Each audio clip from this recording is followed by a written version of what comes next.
오늘 우리에게 주시는 하나님의 말씀은 시편 92편 1절에서 15절의 말씀입니다. 가장 높으신 하나님, 주님께 감사를 드리며 주님 이름을 노래하는 것이 좋습니다.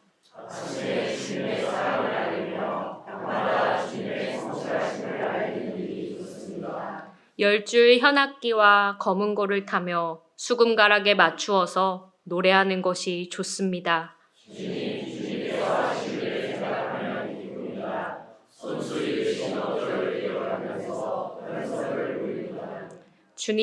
주님께서 하신 일이 어찌 이렇게도 큽니까? 주님의 생각이 어찌 이다지도 깊습니까? 무능한 자가 이것을 알지 못하고 미련한 자가 이것을 깨닫지 못합니다. 악인들이 풀처럼 돋아나고 사악한 자들이 꽃처럼 피어나더라도 그들은 영원히 멸망하고 말 것입니다. 그러나 주님은 영원히 높임을 받으실 것입니다. 주님의 저 원수들은 기필코 멸망하고 말 것입니다. 사악한 자들은 모두 흩어지고 말 것입니다. 그러나 주님은 나를 들소처럼 강하게 만드시고 신성한 기름을 부어 새롭게 하셨습니다. 나를 엿보던 자들이 멸망하는 것을 내가 눈으로 똑똑히 보며 나를 거슬러서 일어서는 자들이 넘어지는 소리를 이 귀로 똑똑히 들었습니다.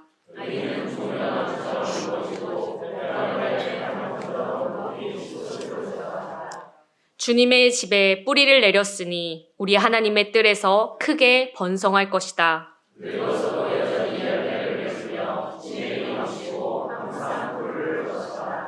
그리하여 주님의 올곧으심을 나타낼 것이다. 주님은 나의 반석이시오. 그에게는 불의가 없으시다. 독일의 시인 라이너 마리아 릴케는 1899년에 발표한 짧고 아름다운 시에서 자신의 삶을 점점 더 자라나는 원, 동그라미로 표현했습니다. 나의 삶은 점점 자라나는 동그라미 안에 있다. 그 동그라미가 사물들 위로 퍼져 나간다. 이렇게 시작하는 시입니다. 여러분, 잔잔한 물 위로 물방울 하나가 딱 떨어지면은 동그란 파문들이 번져 나가는 것 보신 적 있으시죠? 마치 그것처럼, 혹은 나무의 내면에 새로운 나이테 하나가 또 생겨나는 것처럼 시인은 자신의 삶도 그렇게 퍼져 나가는 모습으로 형상화하고 있는 것 같습니다. 한 해를 보내고 또 새로운 한 해를 시작하는 저와 여러분의 삶에도 이런 나이테, 이런 내면의 동그라미가 하나 생겨나고 있다. 저는 그렇게 보고 있습니다.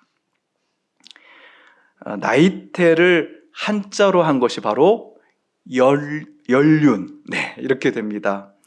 해 년자에다가 바퀴 륜자가 합쳐진 말이 연륜, 이렇게 되죠. 최근에 저는 연륜 연대학이라는 학문에 대해서 알게 되었습니다. 이거는 뭐냐면 연륜, 그러니까 나무의 나이테를 통해서 한 시대, 과거의 한 시대의 기후와 환경을 연구하는 그런 학문입니다.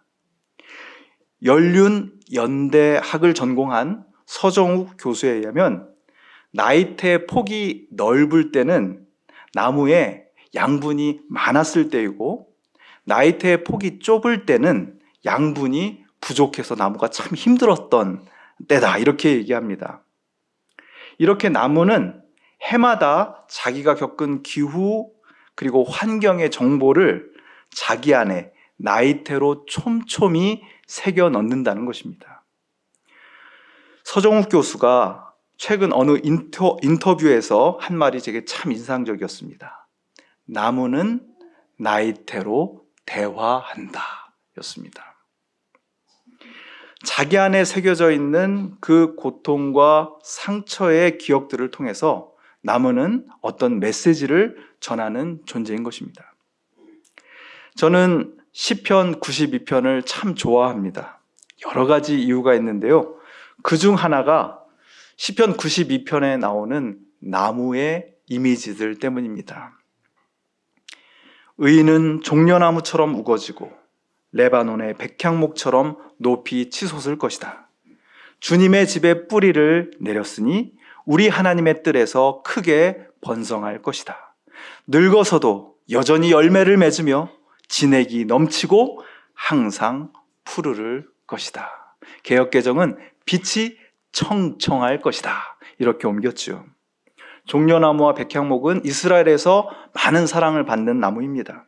만약에 시편이 우리나라에서 쓰여졌다면 저는 다른 나무들이 언급됐을 거다라고 생각합니다. 저는 가끔 교우들에게 나 자신을 나무로 비유한다면 어떤 나무일 것 같냐라고 질문합니다. 소나무, 느티나무, 은행나무, 대나무, 자작나무, 메타세카요. 이 나무 이름을 들었을 때 딱 떠오르는 교우가 계십니까? 그럼 여러분 교회 생활 참 잘하신 겁니다. 네. 여러분 어떤 나무든 시간이 흘러도 여전히 열매를 맺으며 진액이 풍성하고 항상 푸르른 나무가 되시기를 주님의 이름으로 축원합니다. 나무에게는 나이테가 있습니다. 사람에게는 이야기가 있습니다. 그 사람이 살아가는 시대, 그리고 그가 겪어낸 시간들이 그의 영혼의 이야기로 남게 되는 것이죠. 그런데 신앙인에게는 또 하나의 체험이 나이테와도 같은 이야기 속으로 스며듭니다. 그것은 그가 그 시대에서 겪어낸 어떤 이야기가 아니라 하나님께서 그에게 그리고 그 시대에게 행하신 일입니다. 나의 개인적인 경험 그리고 우리 시대의 경험과 어우러지기도 하지만 그것으로는 다 말할 수 없는 하나님의 일하심이 있는 겁니다. 그걸 깊이 깨달은 시인이 이렇게 노래하지 않습니까? 주님께서 하신 일을 생각하면 기쁩니다. 손수 이루신 업적을 기억하면서 환성을 올립니다. 주님께서 하신 일이 어찌 이렇게도 큽니까? 주의 생각이 어찌 이다지도 깊습니까? 어찌 이다지도 깊으신지요? 여러분, 저는 말장난 같지만 이 기쁨을 느낄 수 있을 때 진정한 기쁨을 누릴 수 있다. 저는 그렇게 진지하게 말하고 싶습니다. 여러분, 인생의 기쁨은요, 반드시 기쁨에서 나옵니다. 다른 기쁨들은요, 쉽게 사라집니다.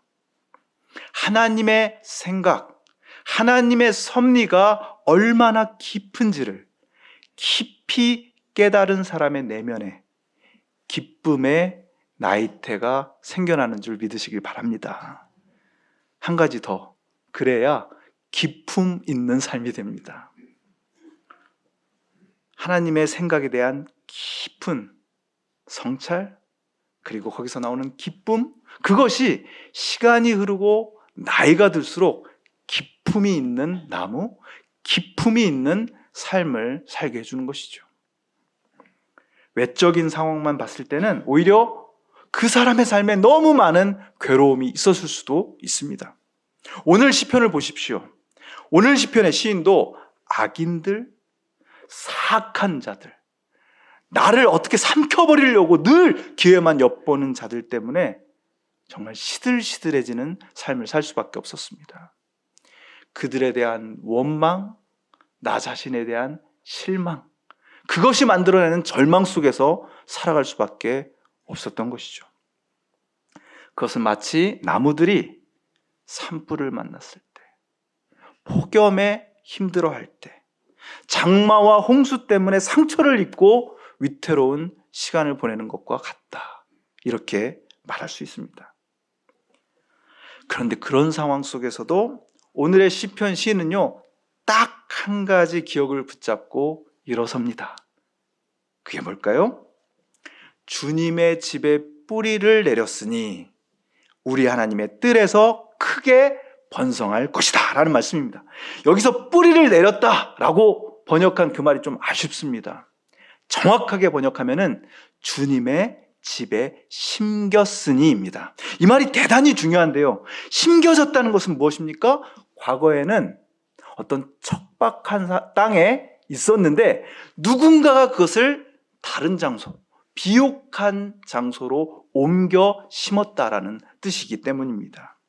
여러분, 시편 1편에도 똑같은 표현이 나오죠? 이는 시냇가에 심긴 나무 같으니. 여러분, 황량한 땅에서 혼자 커가는 나무가 아니라 하나님께서 저와 여러분을 은혜의 땅에 심어 놓으신 줄 믿으시길 축원합니다. 심겨진 거예요. 우리의 삶은 심겨진 나무와 같은 삶입니다. 나는 그분의 은혜에 심겨진 나무다. 그러니 번성할 수밖에 없죠. 점점점 자라는, 하나씩 나이테를 더해가는 나무인 것입니다. 여러분이 종려나무인지 백향목인지 느티나무인지 자작나무인지 메타세카이어인지 혹은 키가 크고 비싼 나무인지 약하고 연약한 나무인지 이게 중요하지 않습니다. 중요한 것은 그분의 은혜, 그분의 보호하심, 그분의 집에 심긴 나무냐 그렇지 않느냐 하는 것입니다. 나를 은혜의 시간 속으로 심으시고 평화의 열매 맺기를 바라시는 하나님의 생각, 하나님의 행하심에 나를 맡기고 그분 안에 뿌리를 내리는 것이 가장 중요합니다. 우리의 삶은 점점 자라나는 동그라미, 나이테 속에 있습니다. 앞서 언급한 연륜 연대학자 서정욱 교수에 의하면요, 나이테 하나가 끝나고 새로 시작하는 계절이 언제일까요? 겨울이겠죠. 지금이 겨울이니까. 네. 웃긴 얘기인데 안 웃기세요? 네. 지금 겨울이잖아요. 겨울이 나이테 하나가 끝나고 새롭게 시작되는 시간이라고 서 교수는 말합니다. 오늘 우리는 그 겨울의 한복판에 서서 하나의 나이테를 끝내고 새로운 나이테를 시작하는 송구 영신 예배를 드리고 있습니다. 아무것도 확실하게 손에 잡히지 않는 이 막막한 계절을 버티고 서 있는 겨울나무이지만 우리의 노래는 바람 따라 외롭게 부는 휘파람 소리가 아니라 기쁨과 감사의 합창이 되어야 할 줄로 믿습니다. 아침에 주의 인자하심을 나타내시며 밤마다 주의 성실하심을 베풀미 좋으나이다. 이렇게 시작한 노래가 다음과 같이 끝을 맺습니다. 주님은 나의 반석이시오. 그에게는 불의가 없으시다. 그에게는 불의가 없으시다. 할렐루야. 이것은 우리 모두가 함께 부르는 노래입니다. 기도하시겠습니다. 가장 높으신 하나님, 온갖 아픔과 슬픔 그리고 버거운 상처들과 갈등으로 가득했던 한 해를 마무르고 새해를 시작합니다. 주의 은혜 안에서 그 괴로웠던 시간들마저 찬양의 가사가 되게 하여 주시옵소서. 그 시간들 속에서 나의 고민과 방황마저 찬양의 멜로디가 되게 하여 주시옵소서. 무슨 일이 있어도 내 삶은 주님 안에 심겨진 나무임을 고백하면서 깊으신 하나님을 기쁨으로 찬양하는 삶이 되게 하여 주시옵소서. 우리의 노래를 이끄시는 예수님의 이름으로 기도하옵나이다.